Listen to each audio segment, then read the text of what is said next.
है विश्वकर्मा पूजा और इसका क्या महत्व है। दोस्तों, पौराणिक कहानी के अनुसार ब्रह्मा जी ने दुनिया को संवारने की जिम्मेदारी भगवान विश्वकर्मा को दी। ब्रह्मा जी को विश्वकर्मा की कला पर पूर्ण विश्वास था। जब ब्रह्मा जी ने सृष्टि का निर्माण किया तो यह एक विशालकाय अंडे की आकृति की थी। कहते हैं कि ब्रह्मा जी ने इसे एक शेषनाग के सिर पर रख दिया, परंतु शेषनाग के हिलने से सृष्टि को नुकसान होने लगा।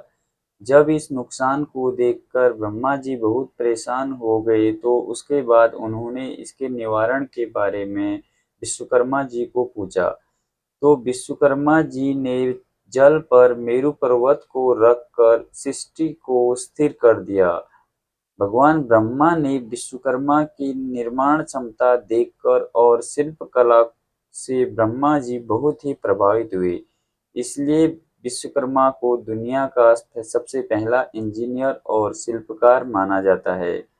चलिए दोस्तों, अब आपको बताते हैं कि भगवान विश्वकर्मा के महत्व के बारे में। विष्णु पुराण के अध्याय पहले में विश्वकर्मा के को देवों के देव कहा है तथा शिल्पकार के रूप में मान्यता दी गई, और अन्य ग्रंथों में सृष्टि रचनाकार भी माना जाने लगा, और ग्रंथों में विश्वकर्मा जी के 5 अवतारों का वर्णन किया गया है। धर्मवंशी विश्वकर्मा, धमावंशी विश्वकर्मा, अधिरा विश्वकर्मा, कुरुवंशी विश्वकर्मा। विश्वकर्मा जी का विवाह अंगिरा ऋषि की कन्या कंचना के साथ हुआ था। आदि पौराणिक काल से ही विश्वकर्मा के प्रति सम्मान का भाव रहा है। इनको ग्रस्त व्यवस्था का प्रवर्तक भी माना जाता है।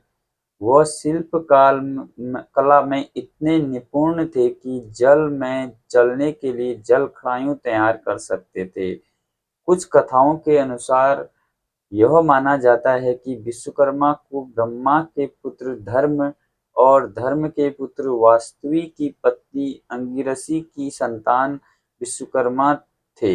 विश्वकर्मा के अनेकों रूप बताए जाते हैं। वह रूप इस प्रकार से हैं: मनु, मय, शिल्पी, दृढ़ता और देवज्ञा 5 विश्वकर्मा जी के पुत्र थे, जो शिल्प कला के अलग अलग विद्याओं में पारंगत थे।